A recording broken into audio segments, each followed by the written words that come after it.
जय गुरुदेव जय गुरुदेव। जय गुरुदेव जय गुरुदेव। ओम अशरण शरण शरण प्रभुले। ओम अशरण शरण शरण प्रभुले। ओम जय गुरुदेव जय गुरुदेव। ओम जय गुरुदेव जय गुरुदेव। गुरु राखहि जो कोप विधाता। गुरु राखहि जो कोप विधाता। गुरु रूठे नहीं को जग त्राता। गुरु रूठे नहीं को जग त्राता। गुरु के वचन प्रति तन जाई। गुरु के वचन प्रति तन जाई। सपने हूँ सुख मन सुख सिद्धि ताही। सपने हूँ सुख मन सुख सिद्धि ताही। ओम जय गुरुदेव जय गुरुदेव। ओम जय गुरुदेव जय गुरुदेव। भगवान का नाम ही वह सेतु है जिस पर चढ़कर मनुष्य भाव सागर पार हो जाता है। नाथ नाम तव सेतु नर चढ़े भाव सागर तरही। नाम के प्रभाव से योगी लोग जग जाते हैं। नाम जी जप जागहि जोगी विरति विरंचि प्रपंच वियोगी। महापुरुष कबीर का भजन नाव बिच नदियाँ डूबी जाए इसी आशय को पुष्ट करता है तथा इसी पद के पंक्तियों की क्रमिक आध्यात्मिक व्याख्या परम आदरणीय पूज्य गुरुदेव स्वामी श्री अड़गड़ानंद जी महाराज की वाणी में आपके लिए इस प्रस्तुति में मुखरित हो रही है। सदैव घटनाएं घटती रहती है कि जहाज डूब गया, बेड़ा डूब गया, नाव डूब गया। अनादिकाल से आज तक ऐसा नहीं सुनने को मिला कि नाव के बीच में नदी डूब जाए। लेकिन ईश्वर पथ में ऐसा ही है। और ये भव सरिता है, नियम ही नौका है। यदि नियम भली प्रकार पार लग गया, मन से इंद्रियों का संयम और संयम के साथ चिंतन भजन का नियम पार लग गया, तो एक दिन ऐसा आता है कि इसी के अंतराल में भव सरिता सिमट के समाहित होके समाप्त हो जाती है। जो डूब गया माने मर गया सदा के लिए, जीवन लीला समाप्त हो गई। तो नाम लेत भव सिंधु सुखाही करहु विचार सुजन मन माही। नाम लेते ही भव सागर सूख जाता है और कबीर कहता है कि डूब जाता है। बात एक ही है, चाहे सूख जाए चाहे मिट, तब भी मिट गया, डूब गया तब भी मर गया। बात एक ही है। संसार नाम का कहीं समुद्र तो भरा नहीं है। आपकी मन इंद्रियों की चेष्टाओं का नाम ही समुद्र है।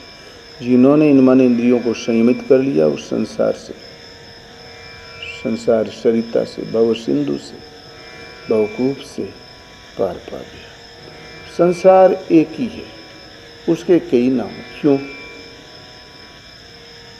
इसलिए कि जब हम कुछ नहीं करते तो अथाह भव सिंधु, भव सिंधु अगाध परे नरते पद पंकज प्रेमन जे करते।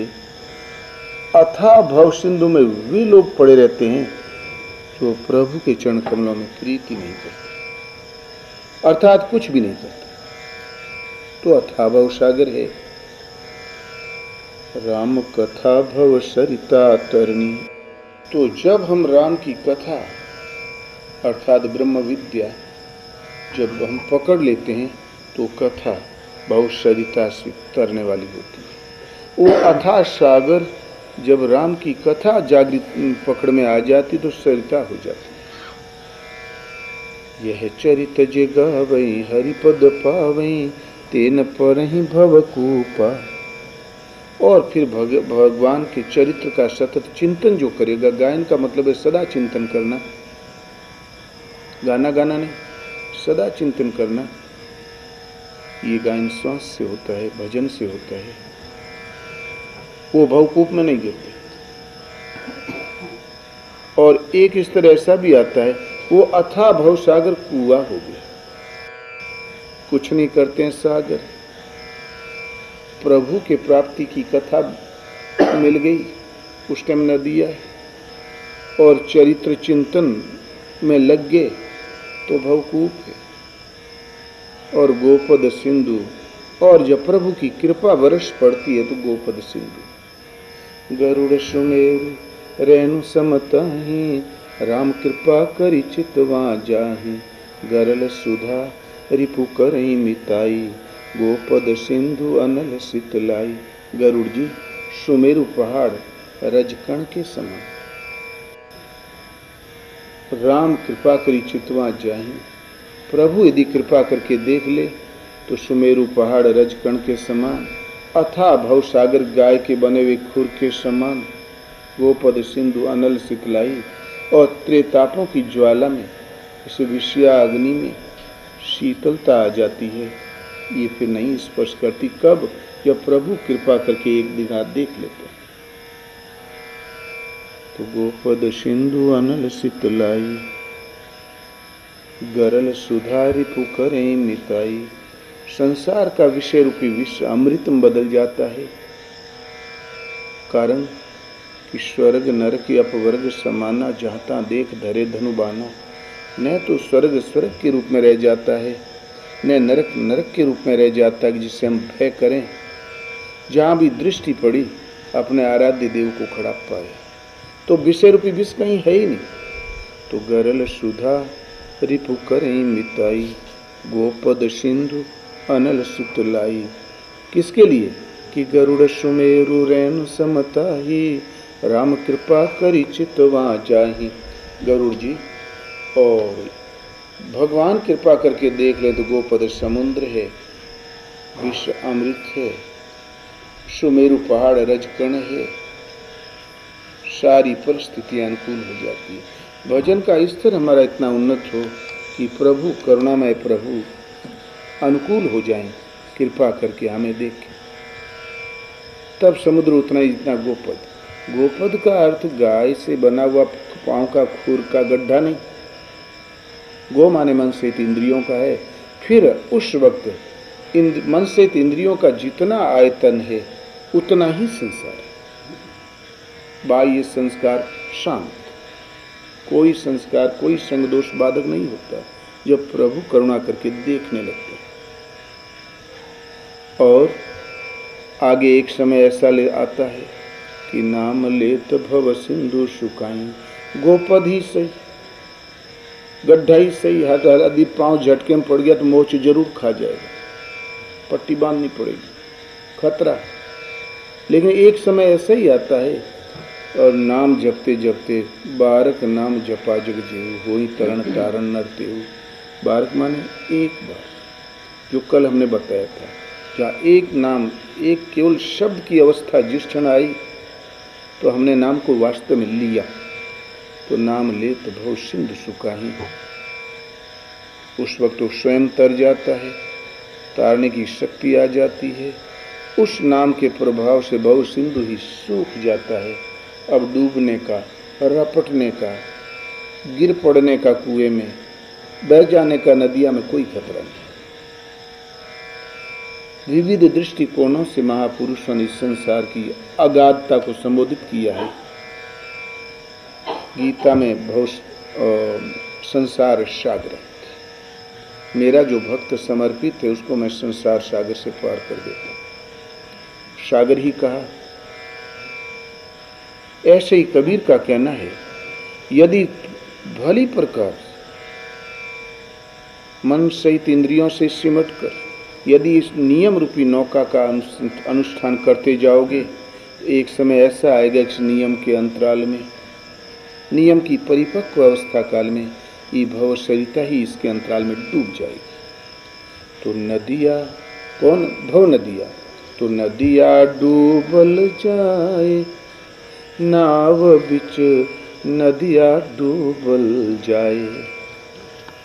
तो भला कैसे डूबेगी? नियम का परिपालन करें तो कैसे? अनायास डूब जाती है कि क्रमशः, इस पर कहते हैं। एक ही अचंभा ऐसन देखा, कुएं में लागी आगी। हमने कहा नहीं भवकूप है इस संसार रूपी कूप में।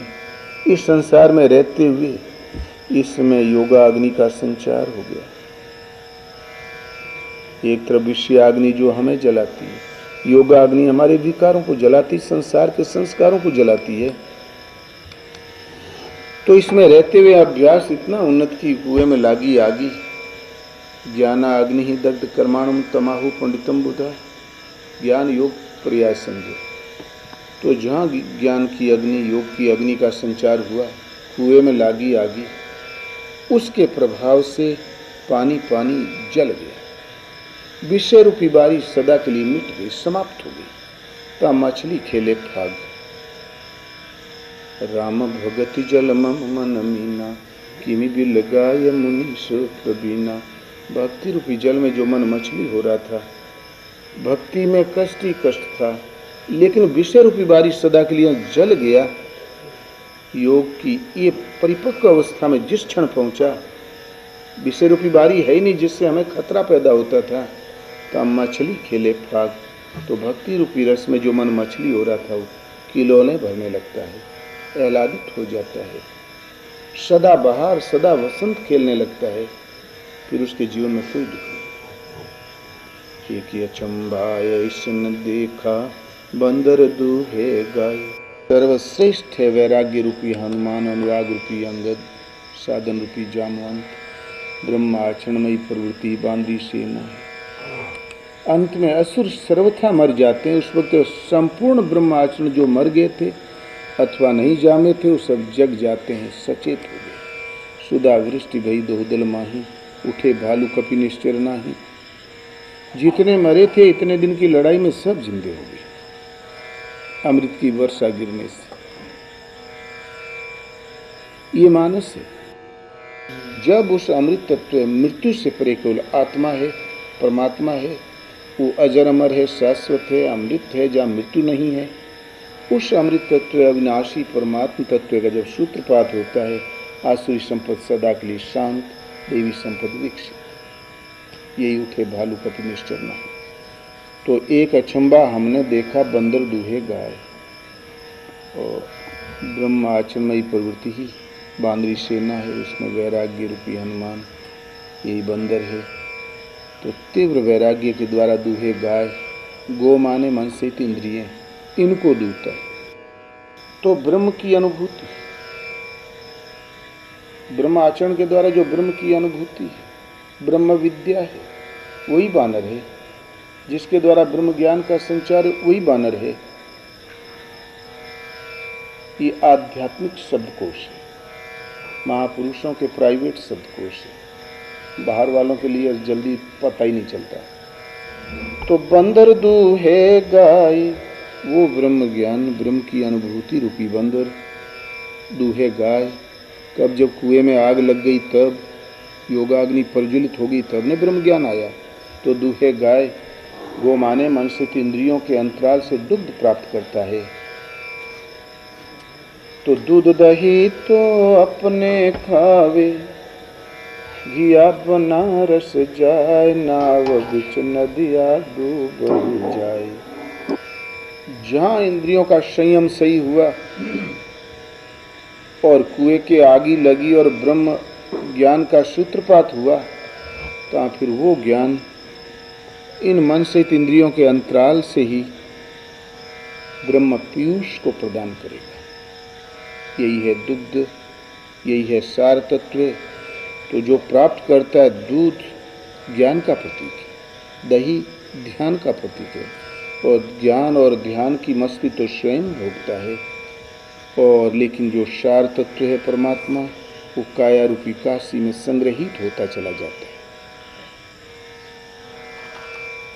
और घिया बनारस जाए, नाव बिच नदिया डूबी जाए।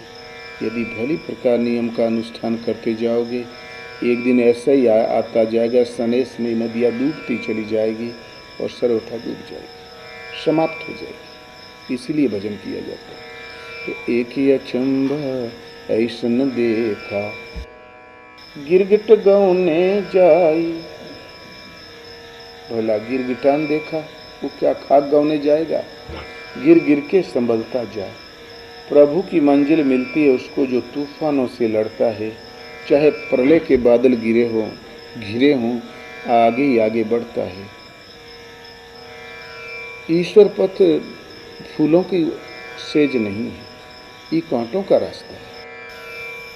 बहुत महात्माओं को जहर मिला, दयानंद सरस्वती को जहर मिला, एक नाथ संत ज्ञानेश्वर, अनंत महात्माओं के जीवन में कहीं न कहीं खतरा अवश्य है। विश्वामित्र की 3 बार दुर्दशा हुई, सिंगी की भिंगी कर डारी, पारासर के उदर बिदार।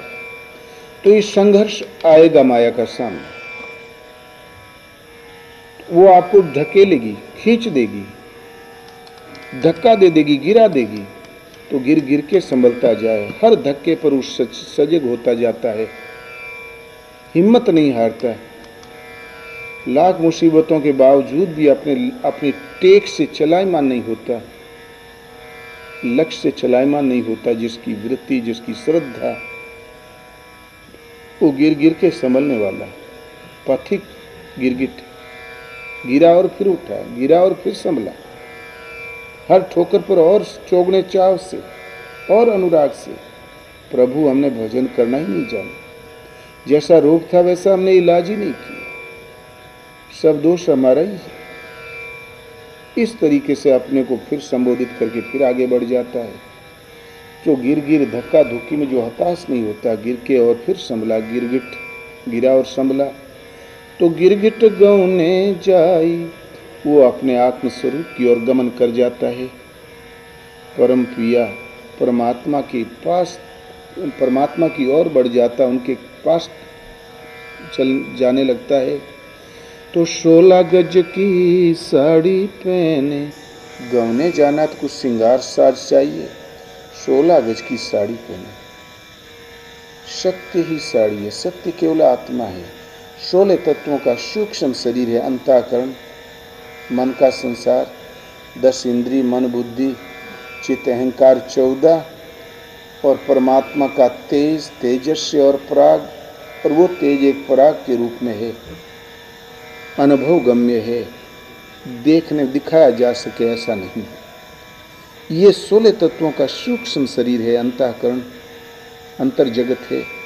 इस संपूर्ण सूक्ष्म शरीर में, अंतःकरण में सत्य रूपी साड़ी को धारण करके जाता है भगवान की ओर। यदि अंतःकरण में सत्य परमात्मा की आभा नहीं आ गई तो वहां नहीं पहुंच पाएगा। तो 16 गज की साड़ी पहने, पूछे उघारे जाए, नाव बिच नदिया डूबल जाए। 16 गज की साड़ी पहना, अभी पूछ उगाड़ी, वो तो पहुंच जाता पहन के।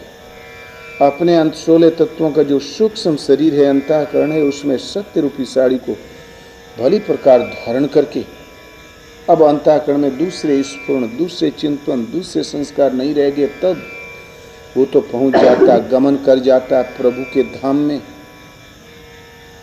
किंतु पूछ उगाड़े जाए, आज पीछे लोगों के लिए रिकॉर्ड छोड़ जाता है। आज भी लोग कबीर का नाम लेते हैं, तुलसी का नाम लेते हैं, सूर का नाम लेते हैं, मीरा का नाम लेते हैं। पूछल्ला आज भी उघाड़ा ही है, उसी को पकड़ के लोग अपना रास्ता प्रशस्त करते हैं। उनके उपदेश, उनकी जीवनी सबके सामने। एक आदमी का नाम बेसहुर रहा, ब्याह हो गया तो मेहरिया बहुत बिगड़ी। बोले अरे हमारे सामने आपको बेसहुर कहा जा रहा है, डूब मरने की बात है, ऐसा अपमान मैं नहीं सह सकती, जाओ अपना नाम बदला के आओ।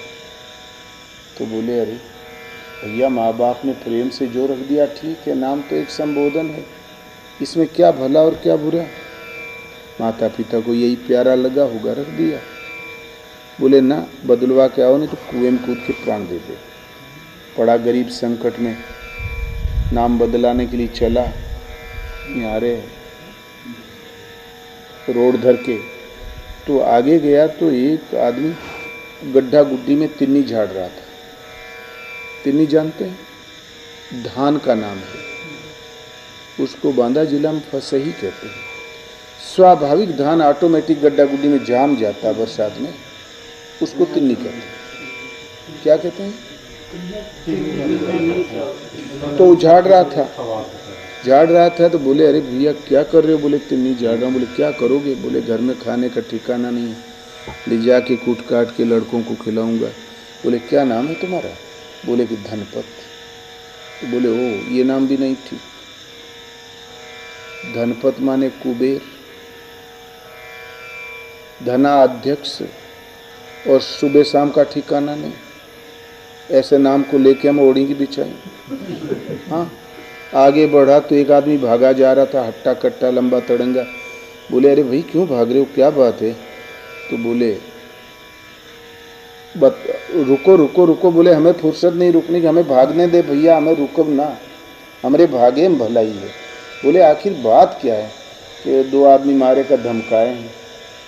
बोले तो हाथ ठोकाई करो। तो बोले क्या नाम है तुम्हारा? बोले रणसूर। तो बोले ओ रणसूर, और खाली धमकाए से? बोले ये नाम भी नहीं ठीक। तीसरे कोर्ट में गया तो एक अर्थी उठी, राम नाम सत्य है, और 200-250 आदमी साथ में। बोले भाई बड़ा हंगामा है, कौन थे? बोले अरे गांव के सरपंच रहे, बड़े सुयोग्य रहे, बहुत अच्छे थे। तो बोले कैसे गिरे, मर गए? तो बोले ये पेड़ से गिरे और मर गए। लतवन तोड़ने चढ़े थे और गिरे और रपटे और मर गए। उम्र बोले 32 साल। बोले नाम क्या था? बोले अमरनाथ। बस लौट आया, अमरों का नाथ। तो ना आधी उम्र में चल बसे। तो मेरिया पूछी कि नाम बदलाया? बोले का बदलाएं? धनपत भैया तिन्नी झाड़े भगे जाए रणसूर, अमरनाथ सरगे चले गए, हम अहिन भल बेसहुर, ससुरी तोरे आंखी के सामने जिंदे तो हैं। बस हाँ, तो नाम के लिए जो लोग रात दिन दौड़ कर रहे हैं ये गलत। कितना बढ़िया टाइटल अपने आगे रख लो, गलत। आचरण करो, रिकॉर्ड पीछे छूट जाएगा, वो आपका नाम है। तो महापुरुष जब दुनिया से अंतःकरण में 16 तत्वों के सूक्ष्म शरीर में सत्य परमात्मा की जब साड़ी, सत्य रूपी साड़ी को जब धारण कर लेता है, अन्य संकल्प और संस्कार जब शांत हो जाता है, उस वक्त वो तो परमात्मा के धाम पहुंच जाता। लेकिन पूछल्ला आदमी उघाड़ा है, उनका नाम, उनका रिकॉर्ड है, तो उन्होंने, और उनका जीते जी नाम पता नहीं क्या रहा, किसी का कबीर हुआ तो किसी का सुर हुआ।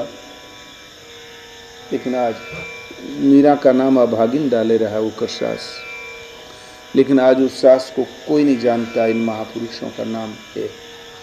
इसलिए नाम मत करो, बल्कि आचरण करो। मनुष्य जो अपना पद चिन्ह रिकॉर्ड छोड़ जाता है और जो समाज के प्रयोग में आ जाता है, सहयोग में आ जाता है, कोई है नाम। तो 16 गज की सारी पहनी, पूंछ उघारे जाए, नाव बिच नदिया डूबल जाए। एक ही अचंबा ऐसन देखा, मुर्दा रोटी खाई, सनकारे से बोलत नाही, मारे ते चिल्लाए, नाव बिच नदिया डूबल जाए। एक आश्चर्य हमने देखा जो कभी नहीं देखा, ऐसा एक घनघोर आश्चर्य देखा कबीर ने कि मुर्दा रोटी खाए। भला मुर्दा और रोटी खाए? जीवित में मरना भला, जो मर जाने कोई, मरने से प्रथम मरे, अजर अमर सोई हो। जीते जी मर जाए,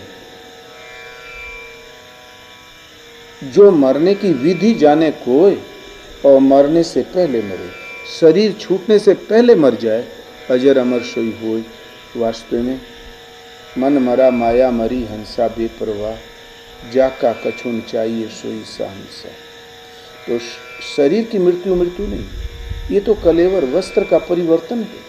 आज छूटा, कल दूसरा कुछ मिल जाएगा, कर्मों के अनुसार, संस्कार के अनुसार। वो तो पुनरपि जननम, यदि छूटा तो फिर जन्म होगा।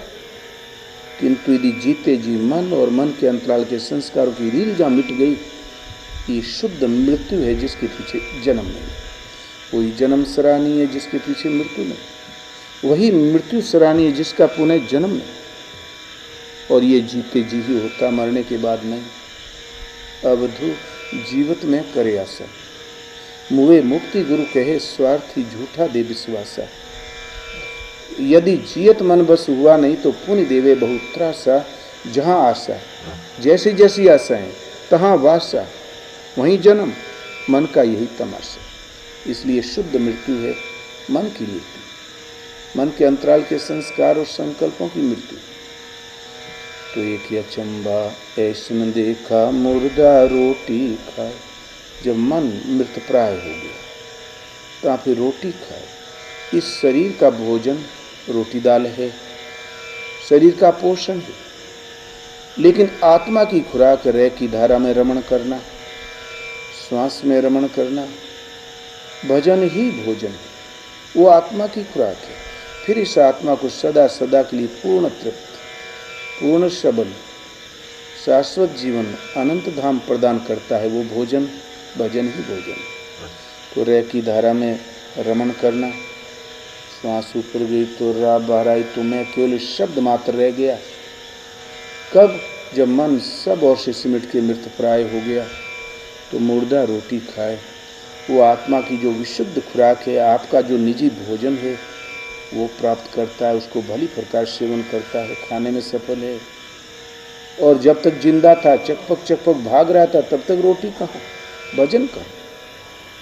तो मुर्दा रोटी खाई, वो रह की धारा में रमण करता है, वो शुद्ध भजन में प्रवृत्त है। जो आत्मा की खुराक है उसे सेवन करता है। और सनकारे से बोलत नहीं, कितना ठोको बजाओ नहीं बोलेगा, कोई प्रभाव नहीं। उसको गाली भी दे दो तो उसको पता नहीं चलेगा। भला कहो बुरा कहो, रजपूत कहो अवधूत कहो जुलाहा कहो, कोई फर्क नहीं। किंतु एक जगह चिल्लाता है, मारे ते चिल्लाए नाव बिच नदिया डूबी जाए। कोई संगदोष जब इंद्रियों में विकार जागृत कर देता है, ये सबसे बड़ी योगी के लिए मार है, मारे ते चिल्ला। बल्कि महापुरुषों ने एक दोहा बताया कि निंदक नियर राखी आंगन कुटी छवा, बिन साबन बिन तेल निर्मल करे शोभा। तो मार जब इंद्रियों में कोई विकार जब उद्वेलित हो जाता है संगदोष से, तब वो चिल्लाने लगता है। ये उनकी मार है। मार काम की है, क्रोध की है, लोभ की, मोह की, राग की, द्वेष की है। इनमें से कोई कहीं से जब ठोकर मार देता तब वो चिल्लाता है कि प्रभु बचाएं, रक्षा करें, मैं असमर्थ हूँ, आपकी शरण हूँ। तो मारे ते चिल्लाए नाव बिच नदिया डूबी जाए। यदि भली प्रकार सुचारू रूप से नियम का परिपालन करते जाओगे, क्यों त्यों भव नदियाँ सन्नदा सिमट के डूबती चली जाएगी, एक दिन सर्वथा डूब जाएगी। एक अचंबा ऐसन देखा गधा के दो सींग। गधा के सींग तो होता ही, उदाहरण जरूर है। रावण के एक सिर गधा का था। गधा जड़ता का प्रतीक, मोह रूपी रावण। मोह के ऊपर बीच में एक मूढ़ता का सिर रहता है, वही उसको रावण बनाए रखता है। तो गधा गो माने मन से इंद्रियां, इसमें जो जड़ता है, जब तक इसमें जड़ता है, गधा जड़ता का प्रतीक है, तब तक दो सींग, द्वैत के दो भयंकर शूल विद्यमान है जो जीवों को छेदते रहते हैं। ये सींग शस्त्र का काम करता है पशु के पास, या और कोई काम आता है। जब तक जड़ता है तब तक दो सींग, मैं अलग हूं, ईश्वर अलग है, ये सही कि वो सही, द्वैत के भयंकर शूल। तुलसीदास जी कहते ये शूल ही फांसी, शूल ही द्वैत ही माया है, जो निज मन परिहरई विकारा। तो कत द्वैत जनित संस्कृति दुख संशय शोक अपारा। मन कई विकारों का त्याग कर दे तो द्वैत से उत्पन्न अपार संस्कृति का दुख, अपार शोक भला क्यों रह जाए। संशय शोक अपारा, अपार संशय और शोक द्वैत से उत्पन्न, तो हमारा संशय, हमारा शोक, हमारा जन्म, हमारी मृत्यु, ये सब द्वैत की उपज है। मन कई विकारों से का त्याग कर दे तो द्वैत से उत्पन्न अपार संशय शोक संताप भला क्यों रह जाए। द्वैत है तब तक संशय शोक है संताप, ये जीवों को बेधते रहते हैं शूल की तरह। और लेकिन मन में जब तक जड़ता है तब तक ये शूल विद्यमान रहता है। द्वैत तभी तक है, जड़ता दूर ही तो द्वैत समाप्त। तो गदहा के दो सींग, तो उपाय क्या है इससे बच निकलने का।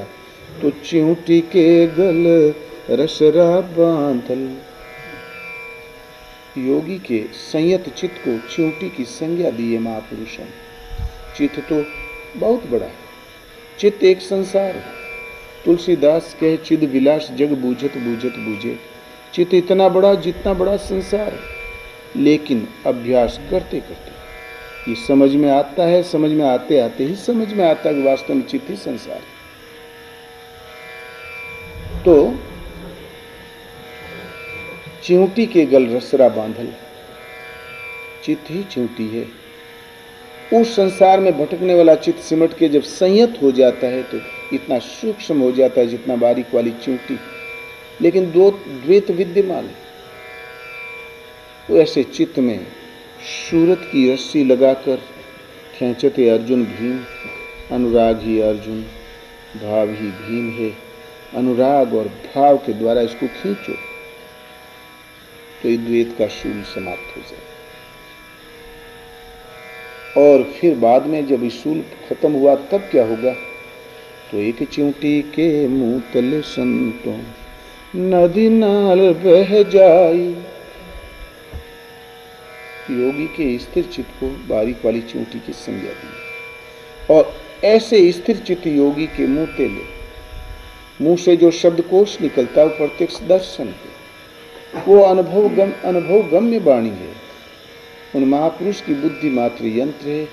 जो कुछ कहता है वो परमात्मा के द्वारा प्रदत्त है, उनके द्वारा रेले है, संचारित है। इसलिए ऐसे स्थिर चित्त योगी के मुंह तेले, मुंह से जो शब्दकोश निकलता है वो नदी नार बह जाए, वेद पुराण बन जाए, गीता रामायण भागवत बन जाए, योग दर्शन बन जाए। बड़े पापी नैया पारे उतर गए, धर्मी डूबे मझधार, नाव बिच नदिया डूबल जाए। और उन महापुरुषों की वाणी में पितृ ऋण, मातृ ऋण, भ्रातृ ऋण, लोकरीत, जो ये धर्म कर्म संजोते रह जाएंगे, पालते रह जाएंगे, वो तो डूबे मझधार। और इनको तिलांजलि देख के उन महापुरुष की वाणी के अनुसार आचरण शुरू कर दिया, वो पार हो जाएगा। लोगों की दृष्टि में वास्तव में वो पापी है। एक शर्म नहीं आवत है, अब तो छोटे वाला लड़का दूध ही पियत है। अरे के साधु है की उम्र है, कम से कम माई के तो मिट्टी दे देता। भजन करने निकल भर जाओ तमाम लांछन कर देंगे। और घर में चाहे भूखन मर जाओ, सर को एक रोटी में दी, मदद न करी। तो इसीलिए तो पापी नैया पार उतर गए। जो इन परंपराओं को तिलांजलि दे दिया, समाज की दृष्टि में पाप भी बताते हैं लोग, वो पार हो गए। और धर्मी डूबे मझधार, पितृ ऋण, मातृ ऋण, भ्रातृ ऋण, लोक रीत, समाज का ऋण, देश का ऋण कहते रहते हैं लोग। देशभक्ति, मानव सेवा, ये धर्मात्मा लोग डूबे मझधार। तो उस महापुरुष की वाणी में परमात्मा के दर्शन की जुगाड़ होता है। माया में जीवों को कुछ दिन सहयोग दे दिया तो कुछ दिन बाद वो जीव जिनको सहयोग दिया हो तो दूसरी योनि में चले गए। परिणाम असहयोगी होता है। इसलिए महाराज कहते थे कि शुद्ध सब दानी ही तो बने। 100 रुपया रखिए तो बदले में हाथी मांगे थे। शुद्ध दाता मैं हूँ, मुक्ति दान देता हूँ, और निष्प्रयोजन, केवल उसके हित के लिए, हमारा कोई प्रयोजन नहीं। साधक हमको कुछ नहीं देता। एक बार कहा, गुरु का धन खाने से नरक होता है, गुरु का धन नहीं खाना चाहिए। तो सुनना था कि दो एक साधक थे, सुबह उठ के गायब हो गए और 12 बजे चले आए। बोले, करे कहाँ गए रहे हो? बोले, महाराज भिक्षा करने गए थे, गुरु का धन नहीं खाना चाहिए। बोले, करे भीख मांगे गया रहा? बोले, हाँ महाराज, चेतावे गए रहे। बोले, देख, गुरु के ऋण से ऐसे ऋण नहीं होगे। गुरु की विद्या को पकड़ो, गुरु की लाइन पकड़ो, साधना पढ़ो, योग विधि पकड़ो, और उसका आचरण करके गुरु जो विद्या का, योग का जो स्तर है, अधिकतम सीमा है, वहां तक की दूरी तय कर लो। तो जो खाओगे वो हमारा चुकता होता चला जाएगा। इसमें कटौती की हो तो भीख मांगे से गुरु का कर्जा पटाई। बस उसी दिन से भ्रम दूर हुआ। सब साधक तल्लीन होकर भजन में लग गए, नहीं तो फिर ऋणी रह जाओगे। तो हमें भजन की पुण्य रूपी पूंजी चाहिए, तो हारी ही। बस महाराज जी ने अपने पेट के लिए भी कभी भीख नहीं मांगा था, जबकि 7 उपवास, 14 उपवास, 2, 3, 4 उपवास तो आए दिन की घटना थी। फिर किसी को आकाशवाणी हुआ, इन महात्मा की सेवा करो, किसी को स्वप्न में दिखाई पड़ा महात्मा की सेवा करो, किसी को स्वाभाविक प्रेरणा हो जाए तो लाके दे दे। कभी भिक्षा नहीं की। जब भगवान मोके साधु बनाए तो वो भोजन की व्यवस्था करे, मैं क्यों चिंता करूं? वो जाने, एक चिंटी के मुंह तले नदी नार बह जाए, पापी नैया पार उतर गए, धर्मी डूबे मझधार। और अंतिम पद है, कहत कबीर सुनो भाई साधो, यह पद है निर्वाणी। निर्वाणी माने वाणी का विषय नहीं, अनिर्वचनीय, जिह्वा पर आवे नहीं, निरख परख कर ले। शब्द शब्द सब कोई कहे, वो तो शब्द विदे है। तो ये पद निर्वाणी है। इसमें बताई हुआ जो पद है माने स्थान है, वो वाणी का विषय नहीं, हम वाणी के द्वारा नहीं समझा सकते, अनुभव गम्य है। वही जानता जिसके हृदय में वो जागृत हो जाए। तो ये पद है निर्वाणी, जो या पद को अर्थ विचारे। इस पद में बताया हुआ जो अर्थ है उस पर विचार कर, विचार करके उस अर्थ के अनुसार लग जाए। सोई संत सुजान, नाव बिच नदिया डूबल जाए। वो संत है, वास्तविकता का ज्ञाता है। यदि तुम नियम का परिपालन करते जाओगे, भली प्रकार सने सने नदियाँ डूबती जाएगी, और नियम की परिपक्व अवस्था काल में वो एकदम सदा के लिए डूब जाएगी। जिस भाव से हमें चिंता थी वो समाप्त। फिर बिना गोपाल ठोड़ नहीं कतहूँ, नरक जात धोखा है। ईशावासम इदम सर्वम यत् किंचित जगत्याम जगत। लेश मात्र भी जगत बचा ही नहीं तो डूबेगा कहाँ? तो सुनो भाई गप, सुनो भाई सप, नाव बिच नदिया डूबल जाए। बाह्य दृष्टि से देखा जाए तो सरासर गप। चींटी के गले में रस्सा और खेचे का अर्जुन और भीम। चींटी के मुंह से नदी में बाढ़ आ गई, सरासर गप। और जब पानी जल गया तब मछली मस्ती काटने लगी, और पानी था तब तक दुखी थी। बाह्य मुर्दों का रोटी खाना, गिरगिट का गौने जाना। बाह्य दृष्टि से देखा जाए तो सर्वथा गप है, लेकिन कबीर कहता बिल्कुल लेश मात्र भी गप नहीं, बिल्कुल स्पष्ट है, साफ सुथरा प्रशस्त पथ है। सुनो भाई सत, अर्थात साफ साफ है। भला है क्या?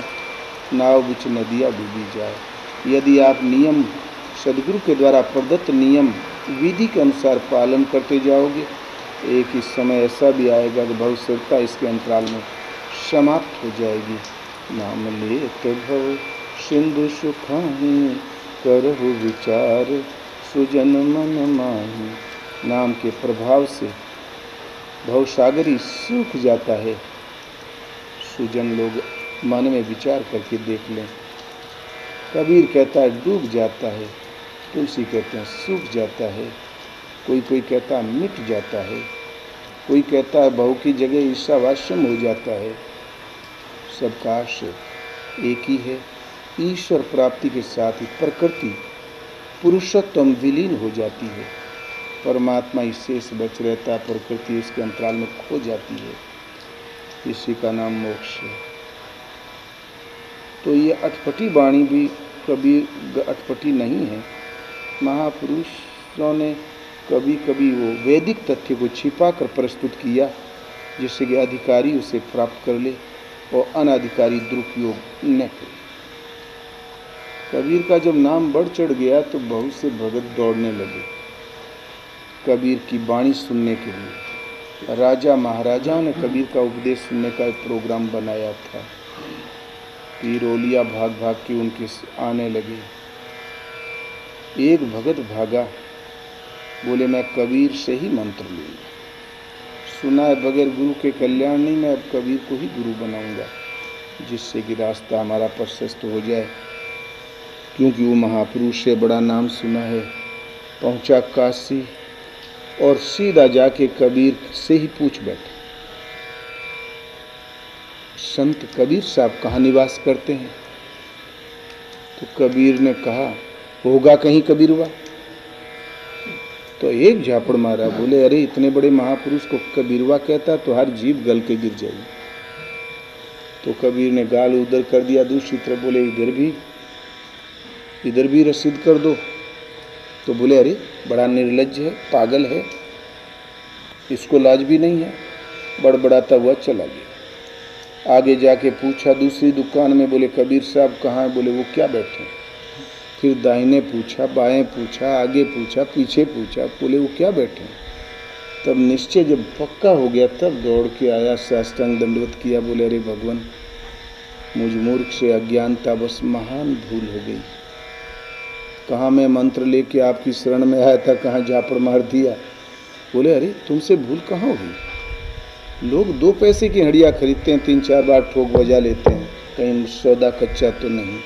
तू तन मन धन सर्वस्व समर्पण करके बदले में गुरु बनाना चाहता, तो ठोक बजा लिया तो अच्छा ही तो किया, कहीं सौदा कच्चा तो नहीं। एक आध बार और ठोक बजा लेना चाहिए। तो सम्मान निरादर आदर ही सब संत सुखी विचरंती मही। पृथ्वी में वही संत सुखी होते हैं, संसार के आक्षेपों को सहता बने भान खत्म कर दे, आदर और निरादर को शम करके सब संत सुखी विचरंती नहीं। ईश्वर पथ में केवल श्रद्धा लगती है। जिस भाव से सरभंग के पास राम पहुँचे, जिस लगन से सुतीक्षण के पास पहुँचे, उसी लगन से राम सबरी के पास पहुँचे। तो यहाँ स्त्री पुरुष का फर्क नहीं है, जाति कुलीन और बेलीन का फर्क नहीं है। वहाँ तो केवल श्रद्धा का सौदा है। श्रद्धावान लभते ज्ञानम तत्पर संयते इंद्रिय, ज्ञानम लब्ध्वा पराम शांति न चिरेणादि गच्छति। श्रद्धावान पुरुष ही ईश्वरीय अनुभूति ज्ञान प्राप्त करता है। श्रद्धावान और संयत इंद्रिय और समर्पित है, वो ज्ञान प्राप्त करता है। और इधर ज्ञान प्राप्त करते ही तत्संग नेष्टिकिम सिद्धि परम शांति न चिरेणादि गच्छति, तत्काल परम शाश्वत शांति को प्राप्त कर लेता है। फिर उसमें समय नहीं लगता। इधर दर्शन उधर स्थिति। इसीलिए और श्रद्धा विहीन होमा हुआ हवन, दिया हुआ दान, किया हुआ कर्म, भजन चिंतन संयम सब व्यर्थ चला जाता है। इसलिए भावे विद्यते देवा, श्रद्धा के साथ गुरु महाराज के निर्देशन के अनुसार साधन में प्रवृत्त हो जाओ, फिर भगवान सब अनुकूलता अपनी दर्शा देंगे और समझ भी जाओगे। बोलो श्री गुरुदेव भगवान।